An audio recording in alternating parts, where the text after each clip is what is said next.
Hello and welcome back to Serie A Spotlight. We're your hosts Jake and Matt. You know what time it is!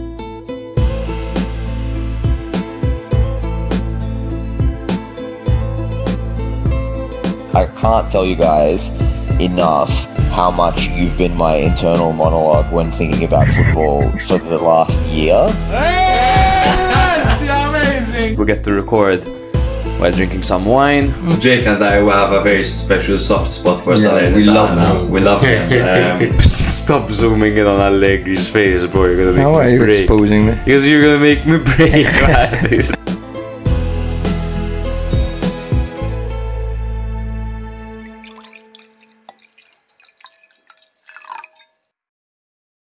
Welcome back, my dudes, to another episode of Serie A Spotlight. We're your hosts, Matt. And Jake. And this is episode 164, where you give you guys all the talking points about Matchday 28 in Serie A. But not before giving you our goal of the week first, which is a controversial one. We disagreed. We disagreed. For me, it's Goodmanson's goal. Mm-hmm. Why did you like Goodmanson's goal? So I thought that even though they lost to Napoli, the flick on by Moise Kean was lovely. A lovely bit of hold-up play over there, a lovely bit of link-up play rather. And I thought that he took the strike so well from so far out. And it's not every day that you see a long-range effort being placed the way he did it. He went for 100% accuracy over power, which I really enjoyed. Great assist, great finish, you're right. Great for a consolation goal as well. Amazing stuff. How about Keita Balde against his former team to put Monza 2-0 up against Inter? A mental goal. Knuckleball, top corner. I guess you could call that a knuckleball. It didn't kind of curve completely. It like curved in and out a little bit. It's true, it did. The Brilliant flight of goal, the ball brilliant was goal. totally unpredictable as opposed to when you curve it. I thought that goal was amazing, of course, and even Monza's first goal actually was really nice with the bit of link-up play as well from Dani Mota. But for me, the fact that they were both great strikes, Goodmanson's and what's his name's? Keita Balde. Keita Balde, yes. The bit of play from Moise Kean is what actually influenced my decision the most. Well, Moise Kean The is fact a that moist queen, brother. That is just one thing we need to make clear. Of course, some of you might disagree with both of us because there was Hakan Çalhanoğlu's volley with the outstep of his foot during Inter's comeback against Monza. So that probably meant the most out of all of these goals. Brilliant fucking goal. Sliced to perfection, bottom corner, and you know it's a good goal when it's by Çalhanoğlu and we're praising him. Kristovic against Milan. That's also how you know it's a good goal, when it's against Milan and we're still saying it's a great goal. I love how early he took the shot and how he caught Sportiello off guard. That made the goal for me. When he was teeing it up, I was like, there's no way he's going to try it from there. And I see going and smacking the back of the net. Oh, he was going to try it from there all day. It's All day, Kristovic, yeah, bro. But he's got the most goal. shots per 90 in the league. Are you surprised? I'm surprised because he plays for Lecce. But then I'm also not surprised because he never passes. And then there's also Dani Alves's goal. I mean Zappa Costa's goal. And Kolasinac, man. Baby, if you give it to me, I'll give it to you. You know you want me. Literally shades. And it's funny how I told Jake, wow, that goes literally like Dani Alves and Messi. And Jake said, holy shit, I have that in my notes. Yeah, the same bloody person, bro. Yeah, so we spoiled the punch. I wonder if that's a good thing or a bad thing for the podcast. We have the same brain. But we disagreed It's true, on the actually. goal, so I guess we don't always agree completely. Fair enough. Guys, what the fuck? Why is there a signed Totti kit behind you? Why is there a signed Inzaghi kit behind you? Because we have the best media partners in the world. And our media partners are Benevobid, who we'd like to thank. We love you, guys. We love you, Joseph. We love you, Ed. And we love everyone that supports Benevobid. Check them out. You can check the link in our description. You can find autographed items from top players, including match-issued kits, and most of the proceeds go to Puttino Cares. The vast majority of the proceeds go to Puttino Cares, which is a local charity. So hit the link in our description, and get your bids in. It's nice and early. There aren't many bids, so you can actually land yourself a signed Italy Pippo Inzaghi kit, or that Roma kit is absolutely breathtaking, bro. It is. 1998, 1999. That Fucking kit hell. was issued. Absolutely gorgeous. And you can see the signatures. There's proof of authenticity when it comes to the signatures. Yes. On their page, you can see the videos of the players actually signing the kits in most cases. Yeah, they're an absolutely fantastic auction house, and as Matthew mentioned, most of the proceeds do go to charity, which is a lovely cause. So it's crazy to think that behind us there are two things that Inzaghi and Totti signed. Crazy. It's Crazy. absolutely mental. It's crazy. It's absolutely mental. I'm so grateful to have these guys. Oi oi oi. Oi oi oi oi. Pippo Inzaghi segna con noi. Yes, not sempre con noi, because once we said that and we got absolutely shafted. I like how we both got it right this time. Hey, if you guys are new here, make sure to follow us on Instagram, TikTok, Twitter, and YouTube, and rate us 5 stars on Spotify or die, or wherever you get your podcast. We really appreciate the high ratings. We have a standard of 5 stars, which we like to maintain, and we do hope that that reflects the true nature of our podcast. We try to give you something a little bit authentic, something with a bit of personality, and hopefully you guys see and appreciate that. We do episodes covering each match day and have weekly bonus tactical analysis episodes called Tactics Imperium by John Leah, also weekly. We have a blog on our website if you prefer visual aid to your tactics as well. Absolutely, yes, brother. And should we just jump to it? What did John do this week? He did the Atalanta Juve game. Yes. Juve Atalanta rather. Analyzed Atalanta's dismantling of Juventus, which was a nice listen, to be honest. That was the Juve's greatest, or worst rather, home loss since 1967. It's crazy. 1967. Wow. Madonna. I have some more information on that. We'll get to it, of writing. course, later on. But do check out John Leah's stuff. Follow him on socials. He is absolutely great. He's a professional analyst. Yes, really charming as well. Yeah, I've really absolutely. taken a liking to And to if John. you want to improve your Italian as well, he loves to throw out Italian terms in his content as well, which I absolutely adore. Yeah. Also, send us your feedback on that. We're always thinking of ways to improve. And if you guys want to collaborate with us, if you think you could do a sick job at what we do or at what John does, let us know and maybe we'll have you on. Maybe you could play a part over here. If you really love us, become a patron. It's $3.99. Become a Playmobil. Become a Playmobil. Become a Playboy. It's $3.99 a month, and you could win a free kit if you win our fantasy league. Of your choice. Of your choice. And if we can't send you the kit, we'll send you the money. As long as you don't spend it on alcohol and drugs, you crazy fucks. We would appreciate if you send us pictures of the kit after. Yeah. And I think we could jump straight into it, bro. Because I don't have the fantasy league prepared, obviously. So if I remember, I'll pull that up later on. But I'm sure Joey D is still first. Lord knows what his team name is this week. But yeah, I'll check that out as soon as possible. But yes, we can, I think, start off, bro, by talking about the title race in Serie A, right? I think so. Just to give a bit of a recap on what happened this week. So Napoli are back. They put in an impressive performance to beat a crisis-stricken Fiorentina, who now have 8 losses, 2 draws, and 4 wins in their last 14 games. Inter do stay ahead by 1 point. However, as they came back from 2-0 down against last-placed Monza to win 3-2. Juve hosted Atalanta, as last week we considered them back in the title race. This week, we bid them farewell from the title race after Atalanta creamed them 4-0 away from home, marking the old ladies' heaviest defeat since 1967. Atalanta remain 3 points behind Inter and, like Napoli, play solely in one competition. Much like their city rivals, Milan had to come back from 2-0 down against a relegation-threatened side in Lecce, as they also won 3-2 thanks to an inspired Pulisic, ending their 3-match losing streak. This puts them 1 point behind Fiorentina, who have been overtaken by Roma, who won their 5th match in a row against Empoli, who remain in the bottom 3.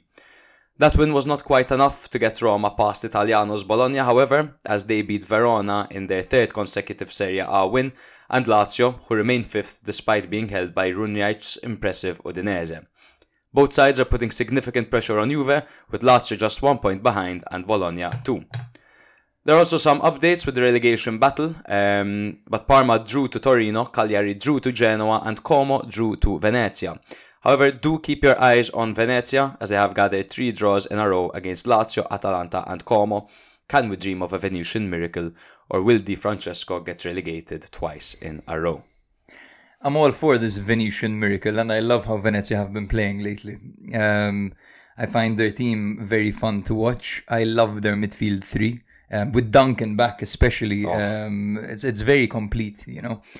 Yeah, and they're just a cool team, you know. And whenever you flick on your TV, you know, and on like Sunday at 12:30, and there's a Venezia home game, it's such a vibe. Yeah. And nowadays it's the case with Como as well, you know. I feel like those 12:30 games, those 3 p.m. games hit better in these places, you know. We have such authentic, beautiful stadiums. The 3 newly promoted teams as well play very modern football, which is something I really enjoy. You're not finding anyone like, as much as I love Salernitana, for example.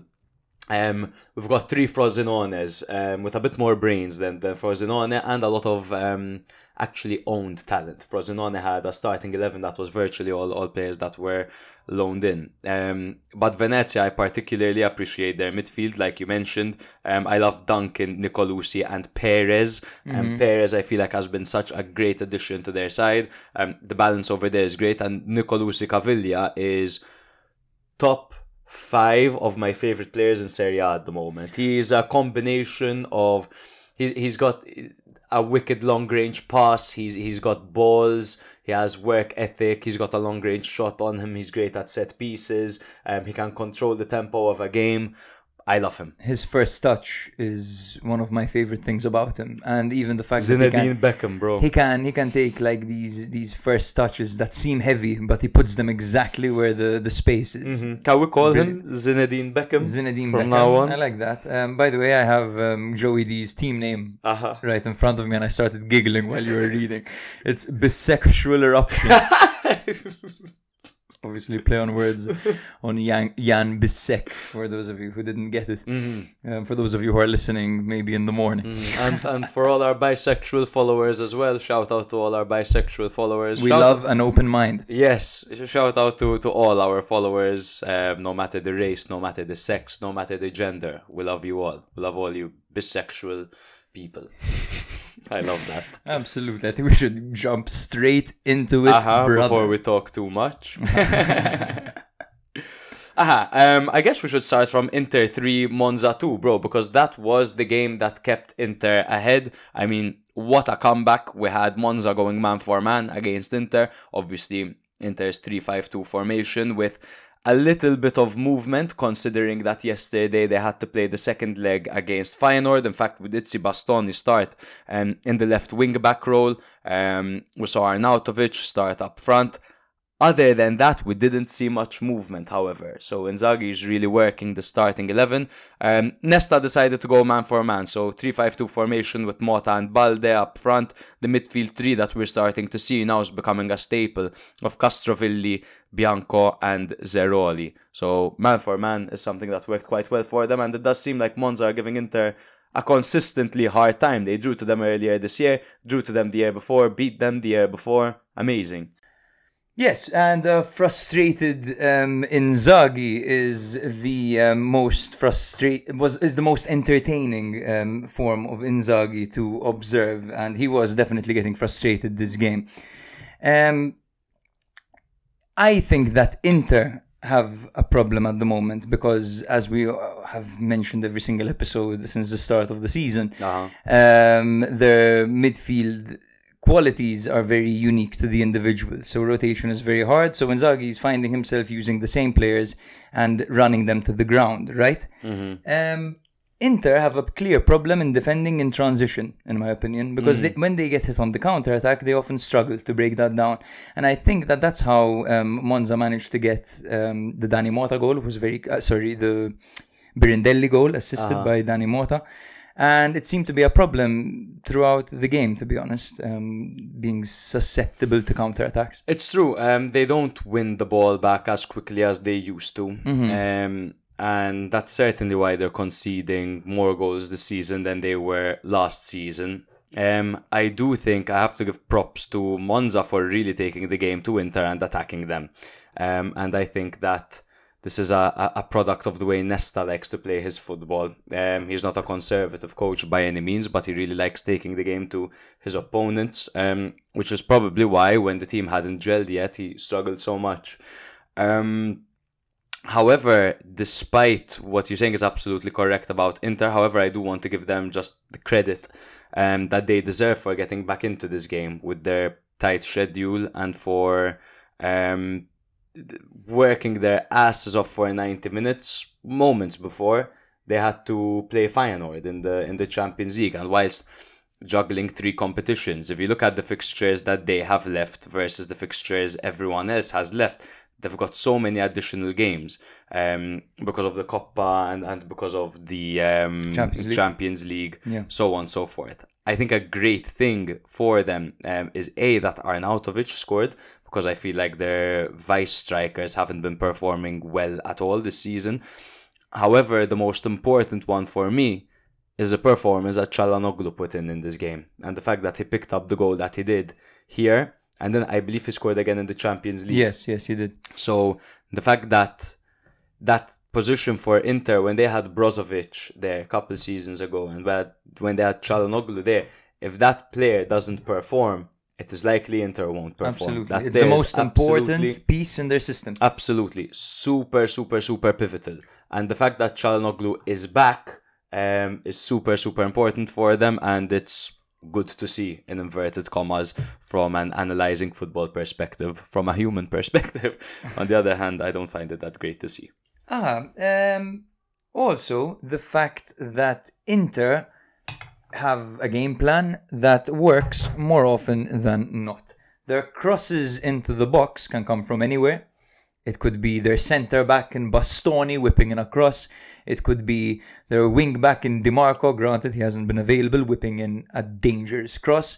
It can come from Barella, Mkhitaryan. It can come from absolutely anyone, and they all have this incredible crossing quality, these players. Yep. Now, what they have in Arnautovic and in Lautaro, in Arnautovic they've got this big physical body who's totally serviceable, and we saw what he could do at Bologna and carrying the team as well.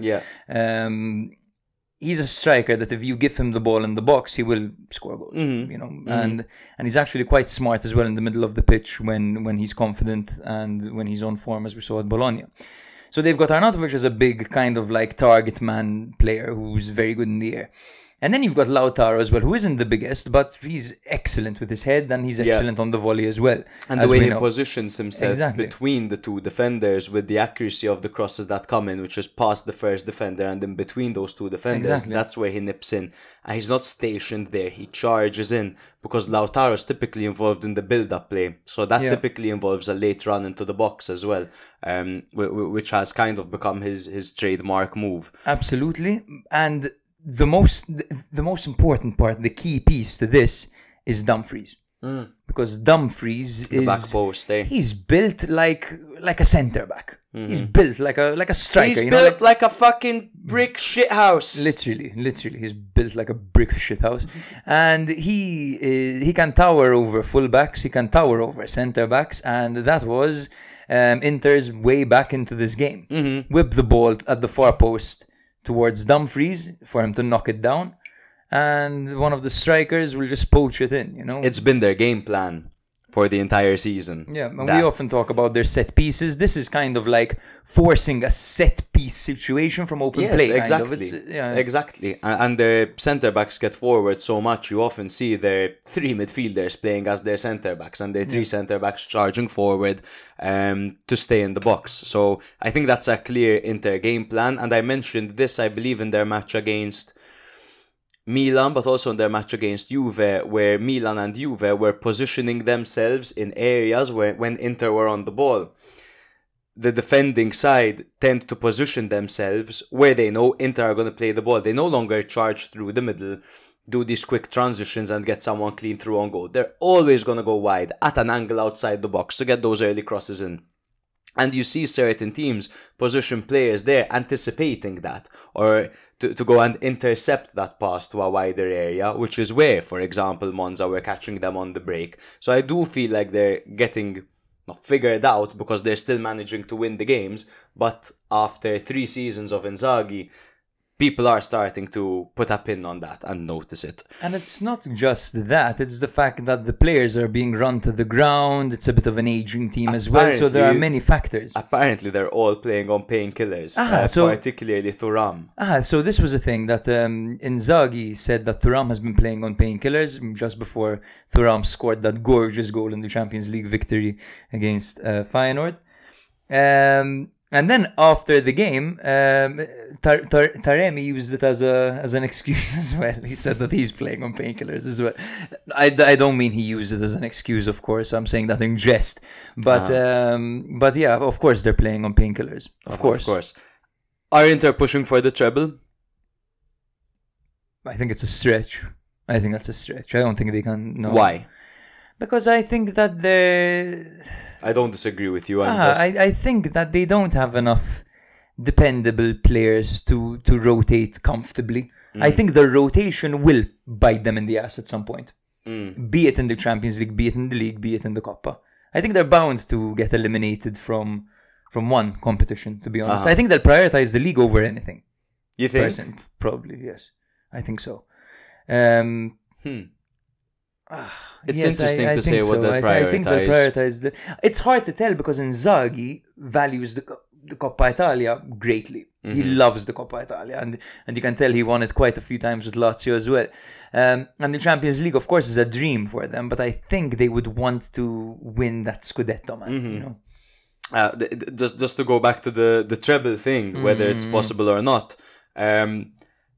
This is what a treble push looks like. With the schedules nowadays, with the amount of games teams have to play, this is exactly what a treble push looks like, especially for an Italian team. When I say especially for an Italian team, I mean a team that doesn't have an insane budget. A team like Inter, who use a strategy where they bring in aging players at times. They make moves that perhaps don't prioritize the future growth of the club, but rather to sustain the team now. Like when they bring in Lukaku, like when they bring in Dzeko and all of these guys, like when they bring in Acerbi, when they bring in Mkhitaryan. It's not exactly a team that thinks of the future. This is what a treble push looks like for an Italian team. So they will be run to the ground, but not... They will be destroyed, these players. They will play on painkillers. I agree with you that I don't think that these 11 men could lift 3 trophies by the end of it. I don't see them. I don't think it's possible for them to drag out victories in every single one, particularly the Champions League. I think if they come up against a Real Madrid, if they come up against a Bayern Munich, if they come up against a Barcelona, I think they're going to struggle. I don't think they have the energy or the quality depth to get them over the line. That's it. It's energy and quality depth, and you summed it up perfectly. They're good enough to beat anyone. So they're good enough to beat Bayern Munich. They're good enough to beat Barcelona. Whatever. They're good enough to beat Real Madrid on their day. However, if their starters are exhausted and you're suddenly giving important roles to Aslani and Frattesi and having to play Bastoni at wing back, you know what I mean? That's not going to help you. That's not going to be enough in the long run, I think. So yes, I think the treble is a stretch, and no one would have expected Inter to win the treble this season. But yes, I think they can aim for 2 trophies. I think they can, and I think, to be honest, I fancy their chances in the Coppa Italia as well, and well, they are first in the league as well. Do we know who Inter are playing in the next round of the Champions League yet? Or is there going to be another draw? I don't know. Let me see if we have that available. I believe the bracket should be able out, right? Yeah. To tell us who Inter are playing next. Bro's on Google Images. Yeah, I am on Google Images. Thanks for outing me. So, I'm really not sure. Okay, it's fine. We'll check it out later. So yes, parallels were drawn, by the way. Çalhanoğlu's goal was compared to Thiago Alcantara's famous strike for Liverpool in the Champions League. I mean, to a degree. To a degree, yeah. Bro, yes. We know Inter are going to play Bayern Munich. And that's fucking... That's tough, eh? That's a tough fixture. Bayern Munich just destroyed Leverkusen over 2 legs. Leverkusen that are the only team that have beaten Inter in the Champions League. The only goal they had conceded in that league stage. They are by no means perfect. Bayern Munich, obviously we all know that Vincent Kompany is their coach. Is he still their coach? He is still their coach, but they're doing well in the Champions League. Like I said, they knocked out Leverkusen and they're leading Leverkusen in the Bundesliga as well. However, Leverkusen are the only sample portion that we have of Bayern Munich's success so far this season, right? Yeah. So we'll see. We'll watch closely with a keen eye, of course. It's I guess important to mention as well. Well, not important, just interesting to mention that Thuram had a massive miss at the end of this game. Oh, yeah. He hit the post when he was completely on his own. Nice to see him making up for it, though, against Feyenoord with a very good goal. But yeah, I think that Inter showed great resilience to come back in this game against all odds. Keita Balde hasn't scored like that since Wandanara, I think. And I think Wandanara is a bigger score, to be honest. And you guys know I put that as my goal of the week. But goal of the week, Keita Balde scoring Wandanara as the goal of the century, man. Wow. What am I doing, bro? Yeah, I saw recently she put up some pictures on Instagram, Wandanara, and she's on a piano. Yo. You know? Yo. I'm sure someone out there is like, get off my piano. You know? Or stay on my piano, or come sit on my piano. Kyriakopoulos was forced into the own goal at the end. Turati, it looked like he made a fantastic save at the end, but it had just crossed the line by a millimeter. It couldn't have been more marginal than that, bro. And if they end up winning the league because of a millimeter like that, it would be extremely fortunate on their end. Yeah, before we move on to the next game, I do want to point out that this weekend, so right after Inter played this complicated match against Monza, the great comeback, and then they beat Feyenoord midweek in the Champions League. They now have to play Atalanta in Bergamo. Now they do typically tend to have Atalanta's number, but this season Atalanta are very unpredictable. After that they play Udinese. Runjaic, Udinese, very physical side that are going to suffocate you. Budget Inter, absolutely budget Inter. You hit the nail on the head. And after that, they've got Milan in the Coppa Italia. So it is a very packed fixture list. Then they play Parma, who are battling relegation. Then they play Cagliari, who are battling relegation. Then away to Bologna. Then they've got Milan again. Then they've got Roma. It's people that are saying that Inter have one of the easier ends to the season. Absolutely not. They've got 3 competitions, and some of these games are very, very complicated. They still have Lazio as well. They still have Como as well. Yeah. Absolutely, yes. And the relegation teams are the teams that you definitely do not want to be playing at this time of the season. Absolutely. The last 10 games left. Right now, I think that, not exactly from now, but the last 5 games of the season, usually the likes of Udinese, Torino, that's who you want to be playing. Teams that are Genoa, the teams that aren't going down, don't really have any European aspirations. They're already at the beach, as they're they say. already overweight at that they're point. They're already 90 kilos, as Conceição would say. Or Milan. Yeah. Shall we jump to, the game that likely people were expecting us to start with, right? The Juve game 0, Atalanta 4. The game that inspired the artwork of this episode, which is Thiago Motta in a gimp suit, in case you didn't recognize him, with Gasperini having a cheeky fun time. And I think it's Pulp Fiction inspired, by the way. Yeah. Thank you, Andrew Batman. One thing that's risky is people that don't know Serie A might think that is Epstein with one of his victims. He looks a lot like Epstein, doesn't he, Gasperini? He looks exactly like Epstein. Yeah. Literally. You know? First when I saw the Epstein picture, I was like, So, were you expecting this result? Well, no, obviously, but were you expecting an Atalanta win? No, I wasn't expecting an Atalanta victory, to be honest with you. I thought that Juve, having cut the deficit to 6 points last week, would have put in a better performance against Atalanta. And I thought, realistically, probably I thought that Juve would go for it, or that it would end in a cagey draw, to be honest. That's what I thought going into this game. And the first 15 minutes kind of gave that idea, right? That it was going to be a cagey affair. But then the game just got turned on its head, and Atalanta just bloody dominated them. And it could have been way worse if it weren't for Di Gregorio, Di Gregorio was awesome. who was pulling off heroics, all in vain. But at least he stat padded for himself, I think.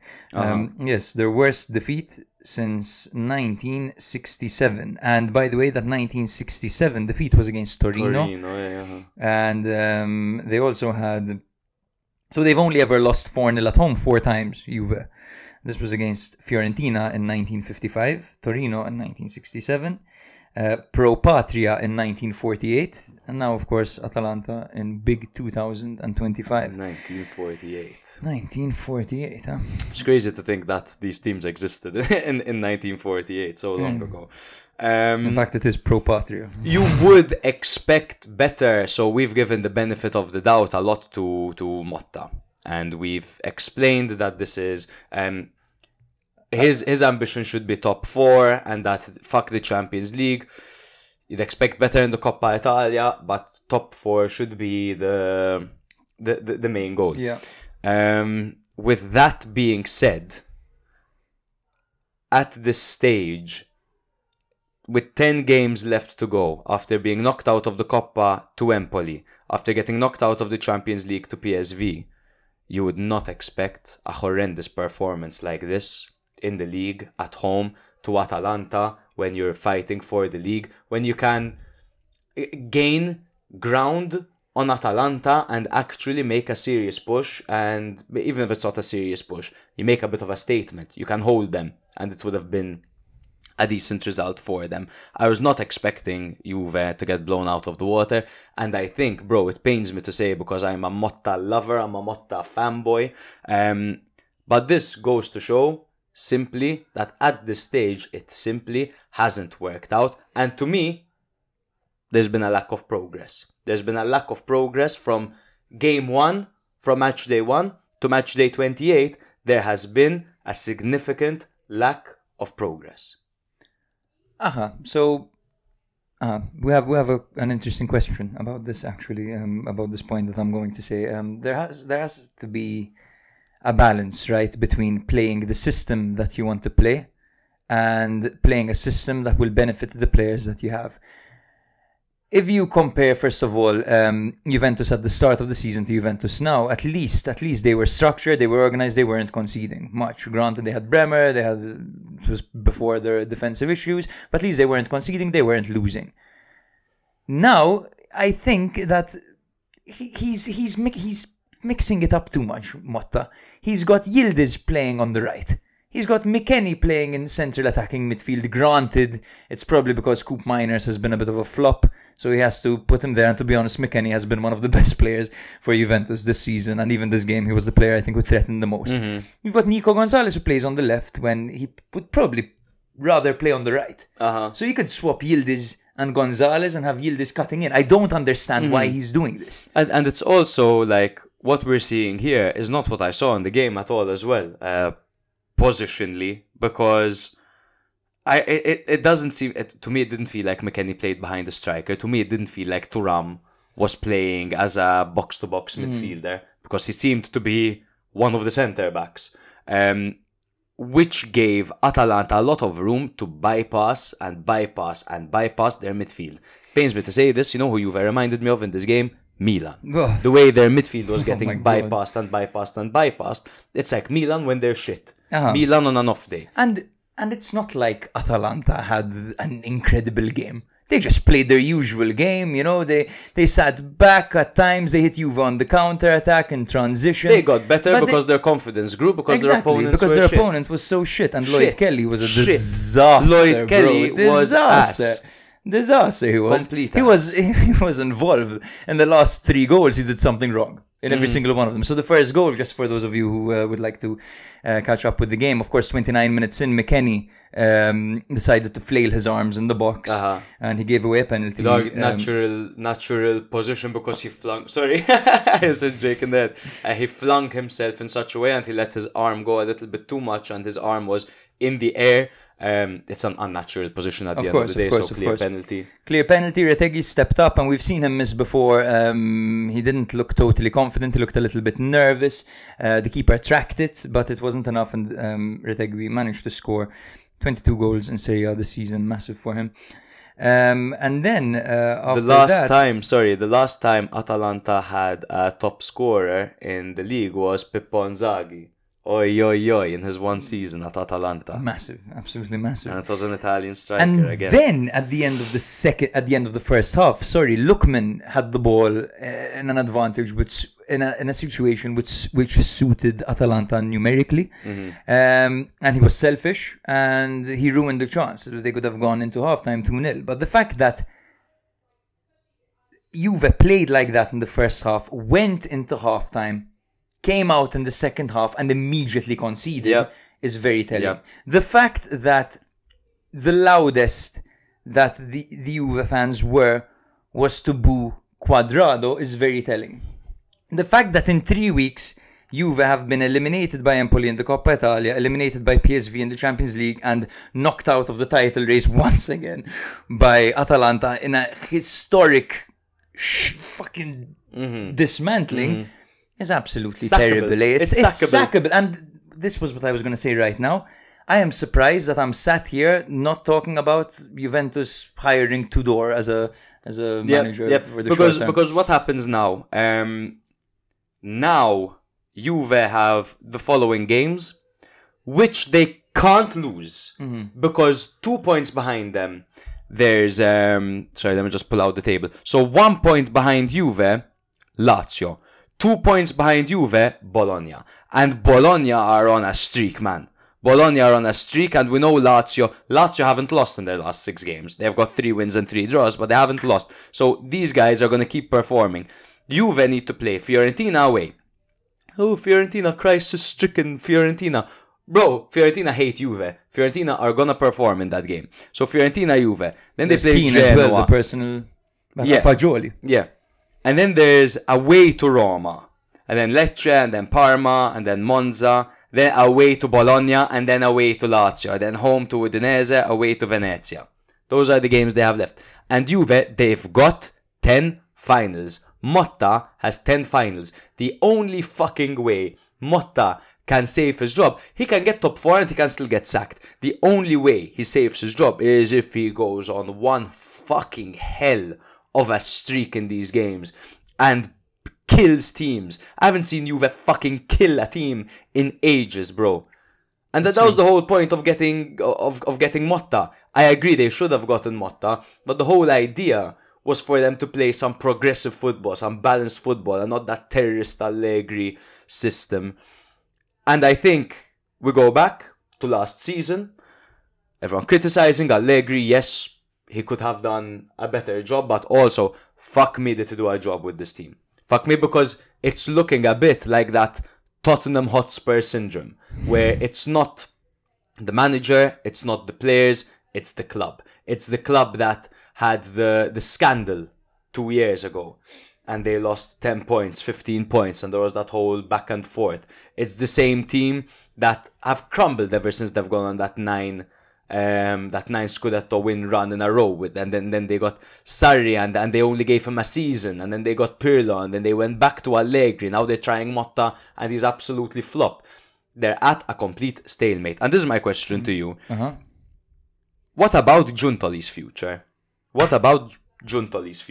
So I don't want to start dragging everyone down and call for everyone's firing. I think they need to see what happens when the season ends. I think they need to try and end the season with serenity, and then they need to observe everything and how kind of these things aligned with their goals, right? Because granted, if top 4 was the objective and you achieve top 4, then you need to take a look at the other things and how they played out. So, for example, getting eliminated to Empoli's reserves in the Coppa Italia, is that really the Juve culture? You know, a must-win game, losing 4-0 against a direct top 4 competitor, is that really the Juventus culture? So they need to see kind of like if this aligns with their culture, which, to be honest, it doesn't, because Juve is all about winning. Winning is the most important thing. So I think they need to assess, is this the way we want to play? Are there tactical flaws? Like, for example, Gatti versus Lookman. Was that really a good idea, man? Oh, how stupid. Is that really like you're not going to double team Lookman? Fuck this. And the question that we have, that we'll discuss either this episode, next episode, whenever I have time to do the listener questions, it is this whole... Ancelotti once said, man, he's like, my system is football, man. I'm not gonna play tiki-taka if I've got Calvert-Lewin up front and Pickford in goal, which, by the way, fever dream as fuck Ancelotti at Everton. Like, if I have Pickford at the back, and I have Ancelotti, and I have Calvert-Lewin up front, why the fuck am I going to tiki-taka through midfield trying to build the ball up? Ping it forward to him. He adapts to the team that he has, and then empowers them to play his vision. Your vision needs to change according to the team in front of you. If it's just, you need Giuntoli to hire every single guy you need, what are you, a one-trick pony? And we've seen managers like Gianpaolo with Sampdoria. What he did was insane. Gaston Ramirez, Quagliarella, who outscored Ronaldo. Everyone's like, this guy is the new shit. But what happened? Moved to Milan, flopped ever since then.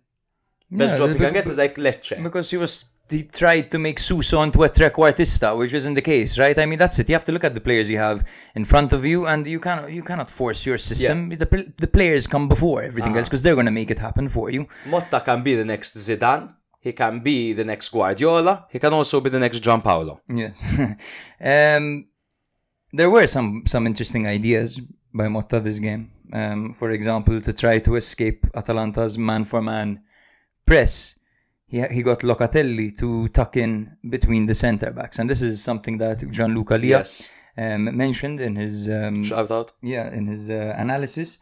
He called it it is known as the La Salida La Volpiana. The living La Vida Loca, guys. Yes, it's a pattern attributed to Argentinian coach Ricardo La Volpe, which was an influence on Pep Guardiola. Yes, so from some Mexican team, right? Yeah, that is the Mexican team. And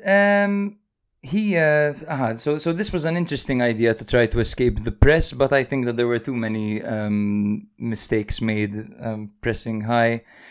Lookman versus Gatti was just a massive mismatch. So silly. And the fact that he didn't help Colomwani. Colomwani was totally rendered useless by Isaac Hien, who had a 100% tackle success rate, 3 clearances, 3 recoveries, and forced Colomwani into just 27 touches and 0 chances. So, like, in a situation like this, for example, when you have Colomwani totally rendered useless, why wait so long to introduce Vlahovic? And why replace him with Vlahovic instead of, for example, you need goals. Try something else, try introduce another striker alongside Colomwani to try to maybe relieve a bit of that Hien pressure off him. I mean, it doesn't help that the second he brought on Vlahovic, he played that terrible comical back pass. We haven't even mentioned that. Oh my God, that was, bro, one of the worst things. How... What? Like, how do you have the ball there and you play your opponent clean through on For goal? those of you who haven't seen it, Vlahovic got the ball in the middle of the pitch. It was played to him. He didn't even control it. He went to pass it with his right foot. He slipped, hit it backwards with his left foot, playing Lookman and through on goal, and he fell on the floor. But and they scored. It's like comical. It's a cartoon. I've never seen anyone do that. It is comical. Let's not get stuck on this. Let's do our shout outs to Atalanta, because what a way. So Isaac Hien, by the way, insane performance by him. I think as a squad, their chemistry is just unbelievable. Of course, they've had a slow start to this year, 2025. But what a start to their sick run of fixtures that they have now, because they have to play Inter now, and then Fiorentina, and then Lazio, then Bologna, then Milan, and then 2 games after that they even have Roma. But the first thing they had to do was play Juve in their stadium at the Allianz, and they beat them 4-0 away from home. So that's a statement. Inter are quivering, Fiorentina are quivering, and all of the other teams are quivering. What a start. Absolutely. And you see in the 80th minute, Gasperini taking out Lookman and giving him a hug, and then at the end of the game saying that he's convinced that Lookman can wear the captain's armband before the end of the season, saying that Lookman has become a fantastic player because he improved his perception of the team and he's using less of an individual approach, which is funny, to be honest, to hear Gasperini saying, because I thought Lookman was absolutely terribly selfish this game. but of course, it's nice to see him empowering Lookman after the feud that they have. Shout out to Carnesecchi, who made an amazing save at the end. The only time I think he was called into action, he pulled off an incredible save. Absolutely. So yes, Atalanta will be absolutely ecstatic after this. So those are two title contenders that we've discussed, with Inter, who are first, with Atalanta, who are third, keeping the pressure up, of course, with that 6-pointer coming up against Inter. But the team we haven't spoken about yet are Napoli, who bounced back from 5 games without a win, and they looked absolutely amazing in that win against Fiorentina, with this new system style that they're playing, the 3-5-2, with Raspadori playing an absolute huge part. Raspadori, not only because he got that goal, he was so involved. That link up with Lukaku was absolutely amazing. Lukaku grabbing a goal and an assist in this game. Gilmour, another amazing performance by him. Those transitions by Gilmour and Lobotka, with McTominay bombing back and forth, giving them that physicality, provides a really good balance to this team. Politano, also, I don't want to rave about him being a good right wing back because he had a good game, but he did put in a better performance. He's than such a hard worker, man. Yes, it's his industry, and I do see him as he gets older, perhaps playing in this role. But less about that, because he's extremely talented with his left foot, his ability to cut inside. So he's kind of like, it's not common to see a player of his size and a player with his technical attributes have so much industry and grit in his game. Yeah. It's like, you remember Suso at Milan, that's what you'd expect. Of course. That's what you'd expect. The kind of soft approach, easily dispossessed, strefezza kind of, But Politano gets stuck in, man. He gets stuck in. Yeah. And this was Napoli's first win in 5 games, brother. Exactly. Yes. Exactly. I thought that... So Napoli set the tone in this game as early as 9 minutes in, when Raspadori found himself one-on-one with De Gea in the 9th minute, and he shot way too centrally. Lukaku held up play well shortly after that and released Di Lorenzo, who squared it to Raspadori. And when Lukaku scored, he actually ended his 5-match goal drought. Oh, wow. Okay. And that wasn't a great goal, an instinctive tap-in, but that's what you want your striker to do, right, in a situation like that. Di Lorenzo, he clipped the crossbar in this game, would have been a great goal. De Gea had big saves on Raspadori and Spinazzola in the first half, and then Napoli got their second an hour in, where there was a lovely bit of technical link-up play between Gilmour, Lukaku and Raspadori. Yes, that was absolutely amazing. And then Fiorentina headed back just 5 minutes after Napoli got their second with that lovely goal of the week for me. Keane's touch to flick it on to Goodmanson, who had a long-range shot, placing it into the back of the net. Hopefully that's things to come for Goodmanson, because Goodmanson is the kind of player that if he's in a team that is struggling, he is the kind of guy to stand out for this team and be the guy that makes things happen. I think you could also see what Palladino tried to do in this game, kind of in a way mirroring what Napoli do over here by packing the midfield. He also opted for like this 3-5-2, but Goodmanson was dropping into that midfield off the ball to try go man for man. You see the midfield of Dodo, Ndur, Cataldi, Fagioli and Parisi.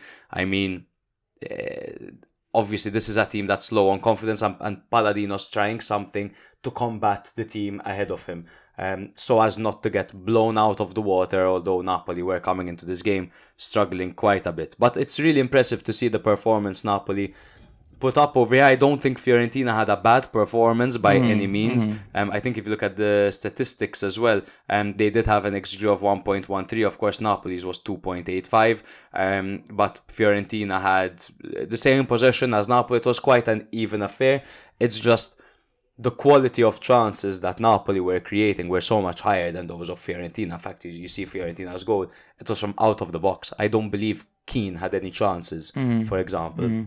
Also, sorry, forgot to mention, in the last game of Atalanta, they had an XG of 3.77, which is absolutely unheard of.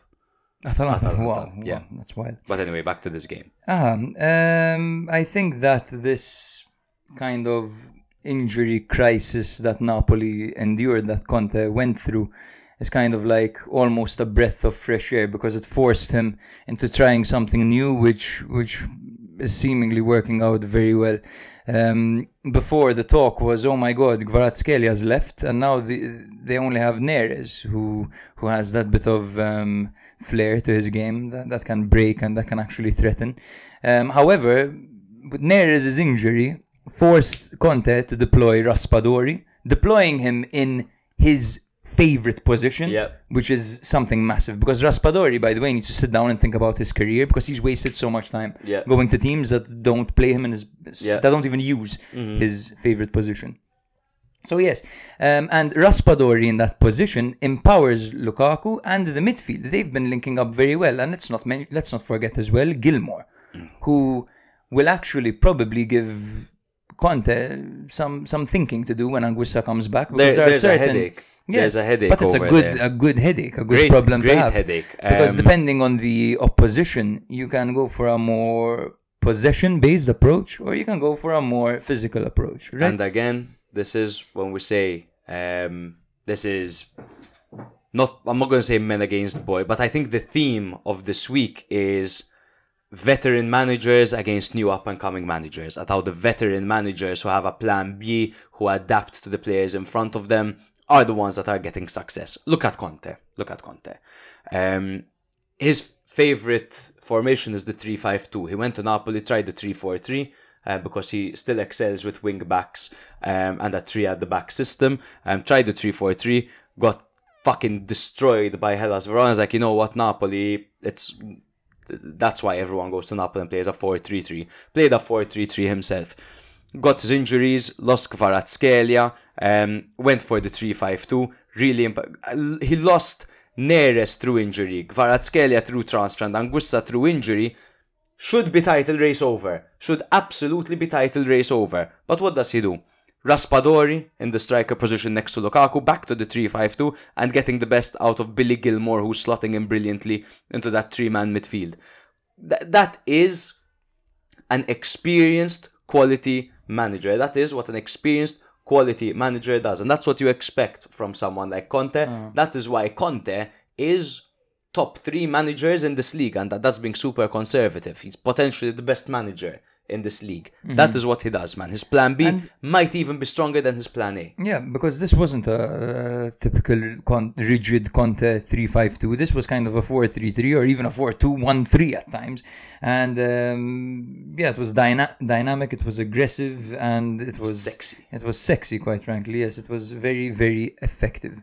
And interesting to see Conte, his trajectory as a manager, the way he's evolved over the years. Yeah, very, very interesting. And what's the key trait? He wins, man. That's it. I hate how he ended up at Spurs, because Spurs have this deep-rooted problem where the biggest winners in managerial history in Mourinho and Conte, no two of the biggest winners ever failing at Tottenham Hotspurs. I think that says a lot. Napoli are absolutely fighting for the league. If you look at the fixtures they have coming up, they're not easy, but they are some of the easier ones in the race for the title. They play Venezia away, they play Milan at home, Bologna away, Empoli home, Monza away, Torino home, Lecce away, Genoa home, Parma away, Cagliari home. Not straightforward, but some of the easier ones. And I look at this, and then I look at Inter's fixtures, and I look at Atalanta's fixtures. I say Napoli are the favourites, and they might just fucking get it done this season, man. Number 4 for Napoli. I think I'm going to stick with my original prediction, of course. I'm not changing it. Yes, Napoli. Yeah. Did you see the miss by Simeone at the end? Yes. That answers our question of why he's not Shot implemented. it directly at the game. Uh-huh. Very disappointing. Fiorentina, on the other hand, bro, they lost in their last 14 games. They have 8 losses and 2 draws, only 4 wins. And they're also in trouble against Panathinaikos because they lost 3-2. So they're playing. So I think the season overall, Fiorentina, of course, have overachieved, right? They had a great start to life under Palladino. Their new players hit the ground running. They were working with serenity. Now they are piling pressure unnecessarily onto themselves, with their sporting director criticizing every single thing after every single game. Yes, he criticized Palladino. Yes, he's been criticizing his choices, the way he plays. This is a Prade, his name is. I guess. So I think he needs to chill and let them work in serenity, because at the end of the day, Fiorentina don't even have a vice striker, and that's your fault. You're the sporting director. So let the guys settle. This is pretty much a new team with a new manager and new players, plus their stadium is, as we joked in the middle of the season, a construction site at the beginning of the season. How could they have any atmosphere? Exactly. That's the kind of thing that gets you the extra goal. So I think they need a little bit of serenity to get them through to the end of the season. Yeah, it's complicated for them. They seriously risk falling down tonight with AC Milan, obviously needing needing all the points that they can get. Just 1 point behind them, and 5 points behind them are Udinese, who can't seem to lose a game at the moment. But let's jump into I think we're happy to move on, right? To the European section. I mentioned AC Milan. Let's get into AC Milan a little bit. They, much like their city rivals, staged an incredible comeback. I watched this game in Bratislava while drinking beer. I watched it on my phone. Shout out to the homies that watched that with me. This was such a Conceição era at Milan game, eh? This is like exactly what you would expect from Milan under Conceição this season. Going 2-0 down to Lecce in the 60th minute and just fucking somewhere or another managing to get a win. I don't even know what a typical Conceição game is, because he's hardly been here, man. And I've seen pretty much the full spectrum of possibilities when it comes to what can happen under a manager under Conceição. So I have no idea what if this is typical or not, to be honest. It was. I don't even know where to begin, bro. Let's go through exactly what happened. So Milan started the game, as we saw in recent things. The first thing Milan are doing is they're getting an offside goal by Jimenez in under a minute. That seems to be the new tactic of Milan, because it happened not so long ago as well. No, it was called off. No, actually, it stood against Feyenoord as well. Yes, yeah.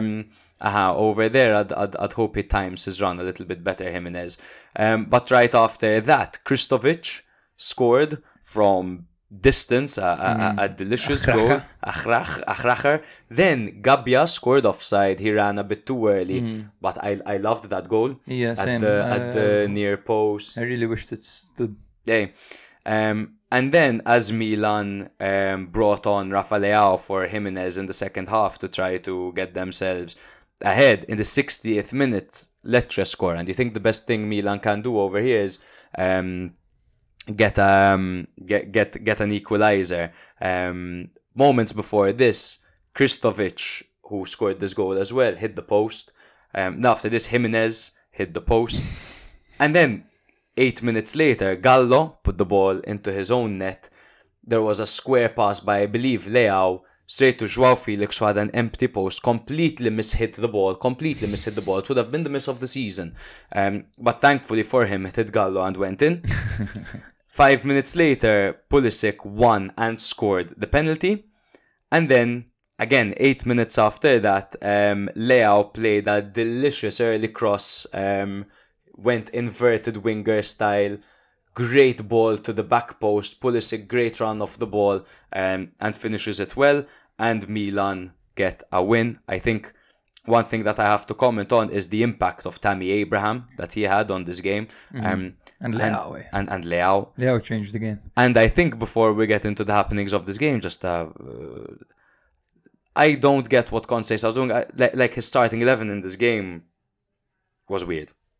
the starting 11. What did you make of the starting 11? He rotates a lot, definitely, and I think he's trying to keep some of the starters on their toes. I think this game, for example, was more about like kind of giving Leao an opportunity to prove himself, and Leao snatching at that opportunity, actually. As he always has. As he always has. Playing Pulisic in his alleged favourite position on the left wing. However, when he moved to the right, it was when Milan found success. Yep. I think, why not experiment? We haven't seen Warren Bondo yet, so this was nice. And I thought his first half was quite promising for his debut. I thought that Bondo played well, man. He was everywhere. He was all over the place. You know what? I don't like the combination of Bondo and Musa. They do the same thing. They do the same thing. One of Conceição's favourites. You know how when a manager arrives at a club, he always takes a liking to an obscure player. Yeah. For Conceição, it's Musa. And it was the second he arrived in that game against Juventus. To be fair, liked him. He's been one of Milan's first names on the team sheet. I guess he's fit. He's flirty, and he's got double Fs. There we go. Wow. right up there in the crane. Jordy Shore. Why Musa is a professional. He's a player and a manager would like. I think that he's still trying to figure out the players that suit his system best. I think Conceição. And I think it's inevitable, especially after this game, and judging that Milan haven't kept a clean sheet since, I don't know, man, since Jesus walked the earth. World War II, literally. Yeah. I think a 3-5-2 is inevitable because, as we said a few episodes ago, Milan actually have a lot of depth in the centre-back position. I know it doesn't seem like it, but they're actually quite decent, all of them. You know, I mean, you have Pavlovic, who is great.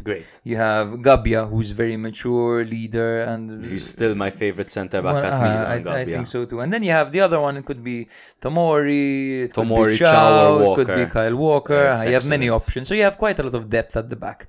And playing with three at the back, of course, tightens the ship. It stops the goals from flooding in. And this is what Pioli had done to steady the ship, remember, when Milan were in crisis underneath him. And that's what he always did. How he always managed to keep his job, essentially, when things were going, when shit was hitting the fan. 3-5-2 or 3-4-3? Because either Leao one. Because you can go, yes, you can do a 3-4-3. You can play Theo and Leao on the same side, kind of further up the pitch where they like to play, offering Theo a lot of protection at the back with three defenders. And then you have the midfield too. Of course, you can put your Musa in if you want him there. You can put Bondo, you can put Fofana, you can put Reinders there. All of a sudden, you have solutions and you have coverage everywhere. And I think next game we'll see a 3 at the back Milan. I would be very surprised if we didn't.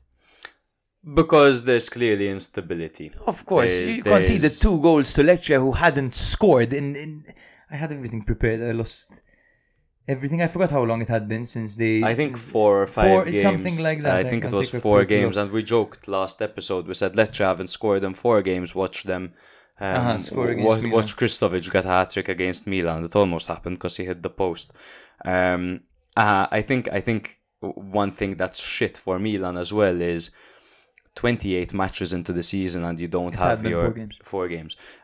28 matches into the season and you don't have a nailed-on starting 11 is a problem.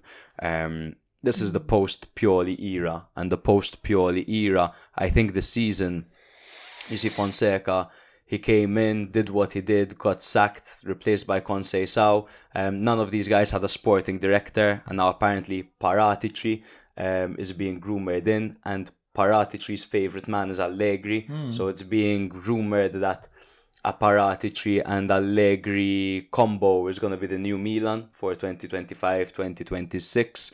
I like talking about the now and not the speculation of the future, but I do think Milan need a sporting director. Of course. Paratici has had hits and misses at Juve, but one thing he's always found is success. And one thing he's also always found is controversy and scandals. Which is why he had to resign from his role at Juve, and then he had to resign from his role at Tottenham Hotspurs because those problems caught up with him, and he ended up getting banned from football. But no problem, because Milan can use a corrupt motherfucking sporting director and a conservative coach to steady the ship a little bit and build that Italian base. around Milan, which is exactly what Milan need at this point, because what you have is it's like you have a team full of interns, man. An intern coach, you've got Zlatan Ibrahimovic, who's calling all the shots a season after he was a player at 42 years old. And he's a major shareholder. He's a major shareholder. So you can't really... or in Redbird, what is he? I don't know. He's involved somehow. He's a shareholder of something. So sacking him would be quite a complicated task.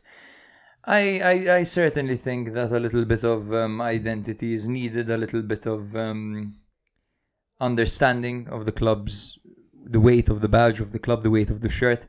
I was happy to see the reaction after Milan's winner.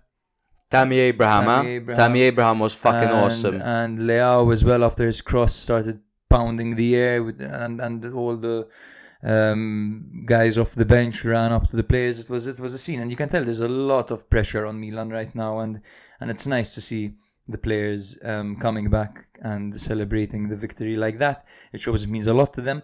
Hopefully this can be the start of better things for Milan and the end of a negative run, rather. Because the negative run definitely continued into this game, and it manifested itself into the form of Kristovic, man. Jesus Christ. What a performance. This is what Kristovic does, right? It's either that or he drops an absolute stinker. There is no in between for Kristovic. And the drama goes off the pitch as well. The drama's been mental, man. So just as we talked about how we're surprised that Motta is still at Juventus and how we're not talking about his replacement, I'm surprised that Conceição is still at Milan, to be honest with you, because this isn't my opinion. Of course, I am a firm believer of Conceição and that he... I'm a firm believer in consistency, in not making reactionary changes, and in a project, that will take years to come together, or months. Milan aren't even giving managers months nowadays. Yeah. But have you heard about the drama with Pellegrino and Conceição's spokesperson? He apparently misquoted Conceição and got sacked for it. Apparently not only misquoted, he spread false claims. This is Francisco Empis, Conceição's spokesperson, apparently. He spread false claims about the Milan coach and Conceição's dissatisfaction with the club. Conceição denied these statements. He called his actions inexplicable. He suggested possible ulterior motives, specifically mentioning a bribe. Empis apologized, admitting his mistake, and then Conceição sacked him, and he is considering legal action against him. Drama. And then during a press conference, Conceição told off Pellegrini, of course, a famous Milan journalist, for being on his phone. To which Pellegrini said, no, I was looking this up, look, to ask you this question. There's a lot of unrest around Milan right now. Loads of unrest. And serenity is meant to come from the top, and it's not coming from the top right now. It's a top-down problem. Right now, Cardinale is... it's looking like he's going to give the keys to Furlani to make all the decisions regarding the sporting director and the coach. I don't even know how to react to that, because what's Giorgio done as well? He claims to be a fan. I like seeing him going mental in the stadium when Milan win. Then again, when's the last time you saw him in the pitch? I don't know, man. I don't know. What would save Conceição's job? What should Milan aim for this season? What should Milan's goal be? They're still in the Coppa Italia. Mathematically, they can push for Europa. They can push for Champions League, mathematically. Mathematically, yes, but... That's what you're talking about. But come on, we're talking about football. Can Milan make Champions League? No. Milan have one of the best teams in the league. If they manage to sort out their defensive issues, they can totally go on a run, I think. But you see what I see when Milan play. You think that's a team worthy of getting top four? You think they can get top four? I see it very clearly, unfortunately. I also see Juve, who are currently in fourth, right? And what they did against Atalanta. So that fourth spot isn't for a particularly good team, I think, right now. So let's see the amount of teams that need to fuck up tremendously for Milan to get Champions League. There's Juve, Lazio, Bologna, Roma, and Fiorentina. So Roma and Fiorentina need to fuck up once. Bologna need to fuck up twice. That's how it goes. If Milan go flawless until the end of the season, I think it's almost inevitable that they will finish in top 4. But they have to go flawless. Is it likely? Milan need to win 10 matches in a row. They need to win. And we've seen that. Whilst playing the Coppa. And Milan's fixtures... Milan aren't going to go flawless. I can say that. We didn't think Milan would go flawless when they went on that 9-game winning streak at the end of the Scudetto season. Milan totally have it in them, and the same players, some of the same players, were there, and they've done it before. They were in 9th place. So I think that right now, Milan look down and out, but football, as we know, the tide can change very quickly, and there isn't, again, the teams above Milan right now are extremely moody, just like Milan are. Bologna aren't Milan moody. are just currently present. Roma and Bologna are Roma moody. are in their purple patch. Milan are in their red patch. So at the end of the day, their seasons have taken them just 2 points apart. That's my point. That right now, obviously, Milan, it doesn't look likely that they're gonna do it because their bad run has been very recent.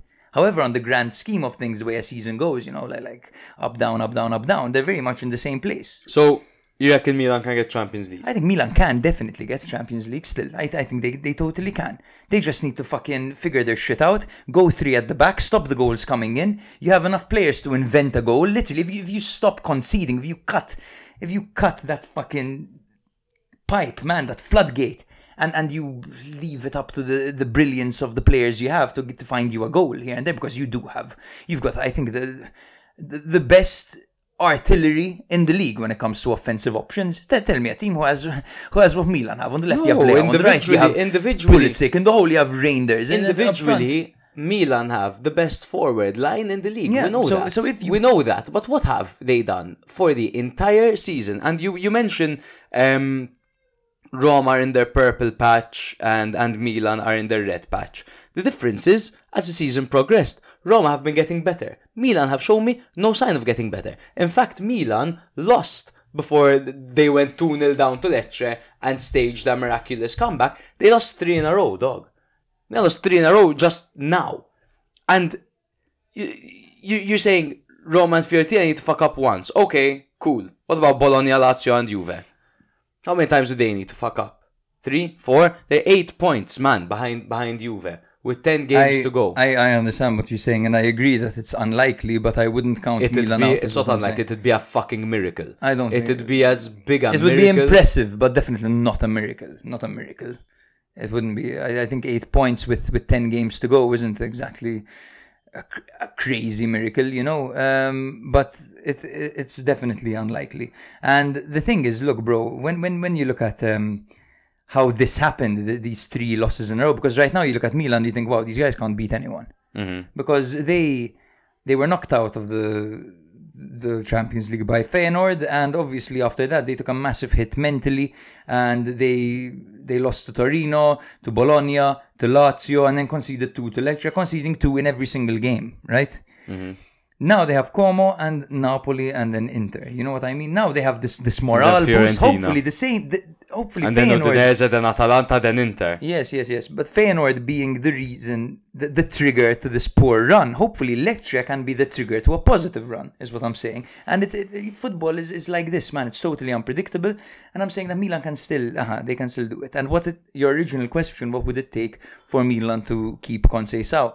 I think as well, if he manages to get his hands on the Coppa Italia, like that, you have 2 trophies in 4 months in charge. You won 2 trophies. Do you think it's possible for Milan not to get top 4 and keep Conceição?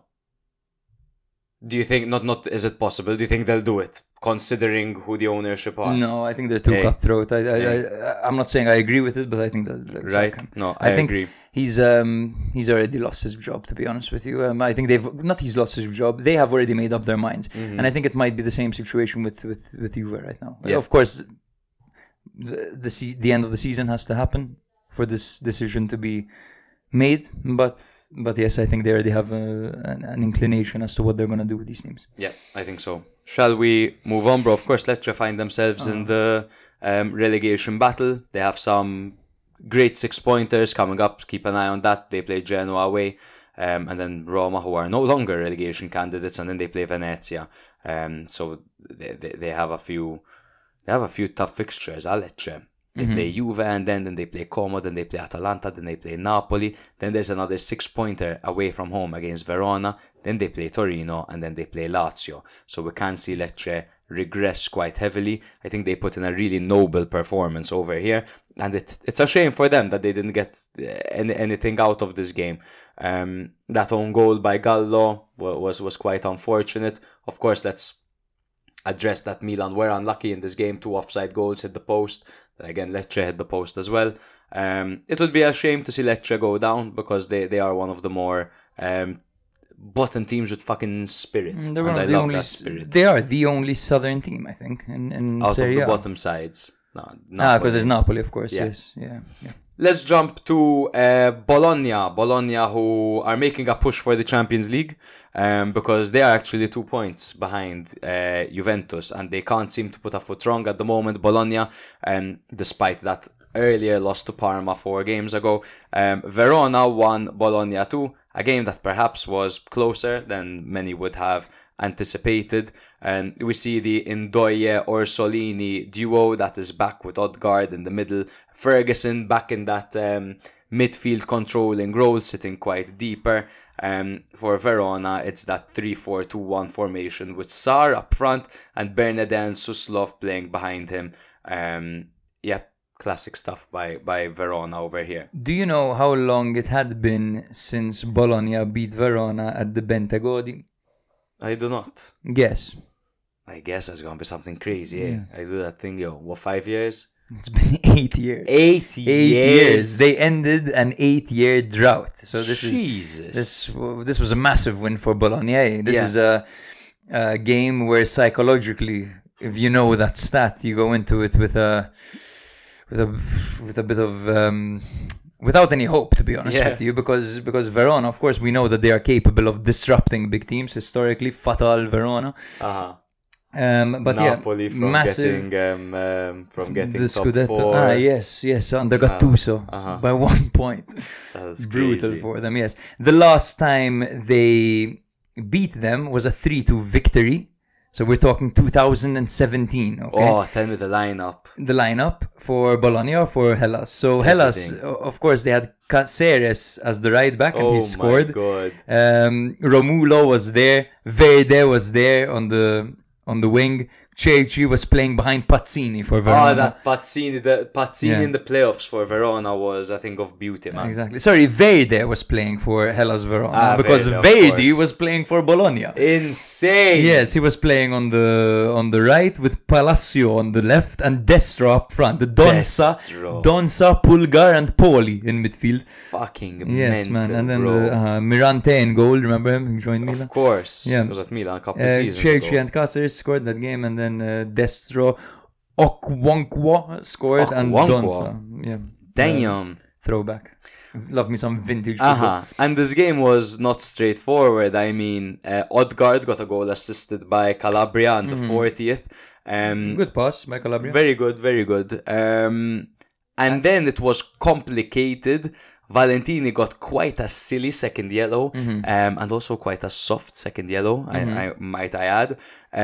And then Cambiaghi scored a goal that was Montepas's fault, and I wouldn't say against the run of play, but unavoidable goal. And then Verona still managed to get a goal, which is also controversial because some might say he scored with his arm. And let's not forget as well that Tengsted scored offside. Yep. So yeah, absolutely. They were definitely. And Tengsted, having him back is massive for Verona because he is. We mentioned this last episode, right? He is the best player when it comes to technique and just overall football intelligence, I think, at this Hellas Verona team. The others can keep the system quite well, and they're being carried right now by their very impressive back two, I'm going to say, because Davidovic, of course, can be up and down. But Coppola has been incredible this Yeah, year. He's been really good, man, especially as of late. He's still very young. I believe he's like 21 years old. If you could double check that for me, that would be fantastic. And also Valentini, who's on loan from Fiorentina, he's been really good. Granted, he got sent off this game. Plus 21? 21, yes. So yes, he's been very good for them. Might I just add this point? Notice how now with 10 games to go, did any of the relegation teams get absolutely slapped up silly? No. This is when the relegation teams hit a new level. Absolutely. This is when last place Monza almost beat first place Inter. This is when Lecce almost beat Milan. This is when Verona almost tie Bologna or almost do something, almost beat Bologna. This is when Venezia draw to Genoa. Bro, the relegation teams now are the worst teams to play. Absolutely. You do not want to play a relegation side right now, brother. Because this is what they do. They give you a fucking good old run for your money because they're in one competition. They've got nothing to lose. If they lose a starter, it's not like any of them have any crazy names. But if they lose them, it's detrimental. They'll bring on the next savage they've got sitting on the bench. You know what I mean? Yeah. This is when they come out to play, man. Totally. And the fact that they tend to rest more than the teams involved in, of course, multiple competitions. Yeah. However, I would rather play Hellas Verona than Napoli at the moment. The Napoli just went on a 5-game winless run, bro. That's true, absolutely. Dallingham, massive miss at the end.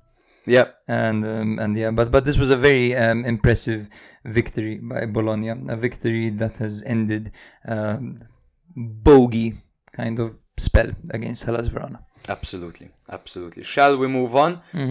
Also battling for Europe, surprisingly, because a second ago they were battling fucking relegation, man. Roma went to Empoli. They scored in 36 seconds? In 22 seconds. 22 and it seconds. was Roma's fastest goal in the last 20 years since Totti. Oh my god. Totti's goal against Cesena in 2012 came after 30 seconds. Yeah, and you can see his kit behind us. Benevo bid, signed kit by Totti. Buy it. Bid. Yeah. Go bid now.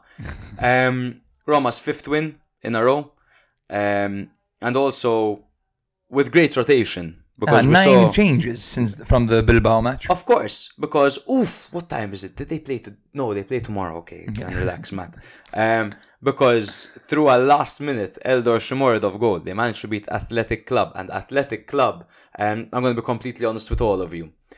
We did edibles, and I ended up watching Athletic Bilbao against Atletico Madrid in way more depth than I've ever watched any game in my fucking life. And I'll tell you what, it's no easy game. And the fact that Roma went there and got a victory is huge. Can they win the next game against them? It's tough, but they did exactly what they needed to do over here. 9 changes to their starting 11, scored early, didn't sit back and defend. They had disallowed goals, they hit the post. Shomurodov missed a couple of sitters. But now they can go to Bilbao with their starting 11 and try to get us that Derby della Capitale final, man. That would be absolutely incredible. So in this game, I think that Roma they were dominant. However, they never put the game to bed. Yeah. And this is the criticism, of course, that I can give Roma right now, because they're on a high. They're trying to convince Ranieri to stay. The players are thriving in his system. You have Shomurodov scoring in Europe. You have Soulé now scoring 22 seconds into Soulé has landed. Yeah, Soulé has landed.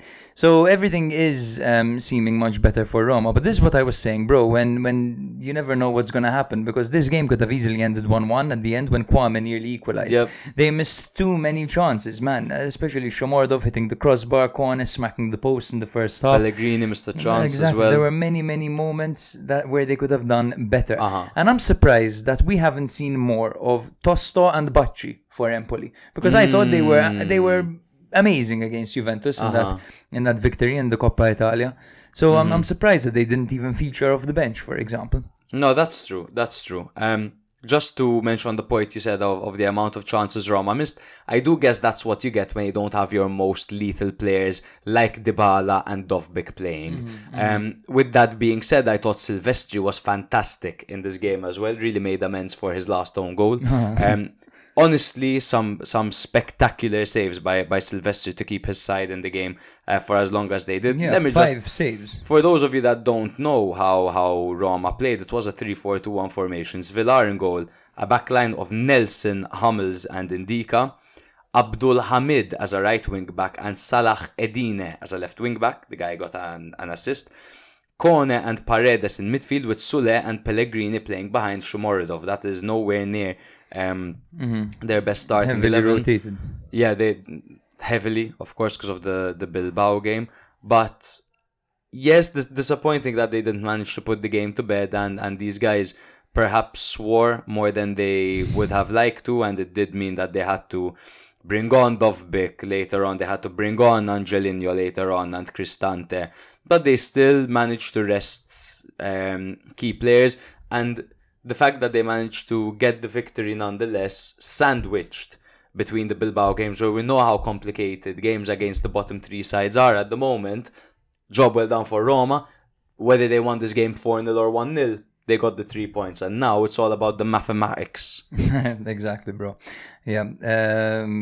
This purple patch on the half for Roma. Oh, wow, man, what a turnaround! This is a miracle. This is a miracle. By the way, this isn't a miracle. This is Ranieri. I think it was our Athletic Club and Bilbao. Yes. Same. Yes. Okay. How come? Has there been a change? I remember them being known as Bilbao, Athletic Bilbao. I don't know. But I used to watch La Liga, as you know, quite a bit, and they were always like Athletic Club or Athletic Bilbao. Okay. Weird. I like La them a Liga lot, Spotlight, huh? La Liga fucking Spotlight. They're 4th in La Liga. Yes, bro, and they're in it, like they're in it. Who's their manager, bro? I knew this. Valverde, Ernesto Valverde, the one that was at Barca. Nice. Okay. Fantastic. I'll be watching that game. Roma still have some complicated games. Of course, they have the Derby della Capitale left to play, as well with a match against Juventus, an away game against Inter, home game to Fiorentina, and away game to Atalanta, and a home game against Milan. So perhaps, yikes, bro, maybe, with all the tough fixtures that are left, maybe you're right. It's doable. Do I think it's doable? Absolutely not. I don't think Milan get anywhere close to 4th. But with this competition, how complicated it is and how tight it is, and the amount of tough fixtures that are left and how unpredictable it's been, perhaps. Just to look at Empoli a little bit, they defended well in this game. They conceded many chances, of course, but only conceding 1 goal in the first minute is something that I guess they can take from this game and be a bit happy about it. They have a few 6-pointers coming up. They have one against Cagliari in the not too distant future. They have one against Venezia left as well. One against Parma, and then they have their last 3 games of the season. This is a talking point. Their last 3 games of the season are Parma at home, Monza away, and Verona at home. So that's a 3-6. That's an 18-pointer right there, brother. That's awesome, man. Yeah. I think that's going to be a great finale, and especially the last game of the season being Empoli Verona. That could be in itself. We take the girls to Florencio. Not a bad idea, bro. Parma Torino. I think like this we're entering the relegation. Or should we? No, let's do Lazio Udinese. Okay. Let's do Lazio Udinese. I don't know why I prepared in that order.